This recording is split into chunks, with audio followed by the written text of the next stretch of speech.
Unravels exactly 2 months since that mutiny on Moscow. This plane falls out of the sky, and today we have the evidence that, in fact, Yevgeny Prigozhin was on board. Is that evidence realistically to be trusted? Well, you know, Russia, the answer is yes, because Russia is a mafia state, in fact.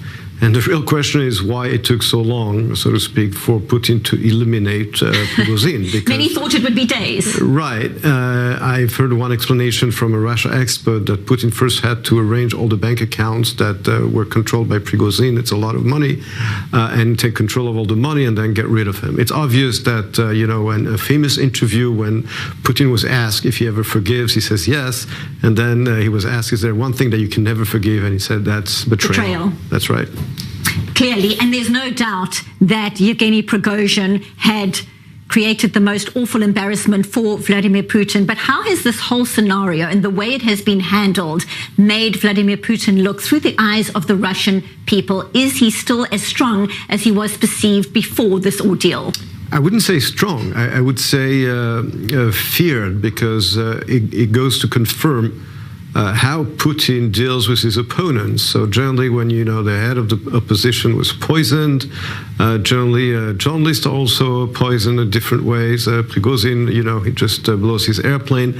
That's how Putin deals with his opponents, and he just confirmed this. It goes to show that it's still not advisable, I would say, for anybody in Russia to challenge Putin, but it doesn't make him strong, because at the end of the day, as I said, and I repeat it, he leads a mafia state that has GDP the size of Spain's, whose economy is basically an African economy, only exports weapons, oil, and natural gas. And it failed miserably in its attempt to invade Ukraine and topple its government. Its army is very dysfunctional. Russia has never been more isolated on the world scene. It is only supported by rogue and failed states.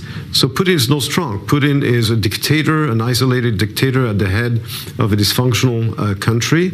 I think it was very symbolic that at the summit of the BRICS last week, he was on the screen and not there. And that tells everything. That he had to make his speech virally and not be there in person, had to send Sergei Lavrov. Thank you so much, as always. Appreciate your insight. International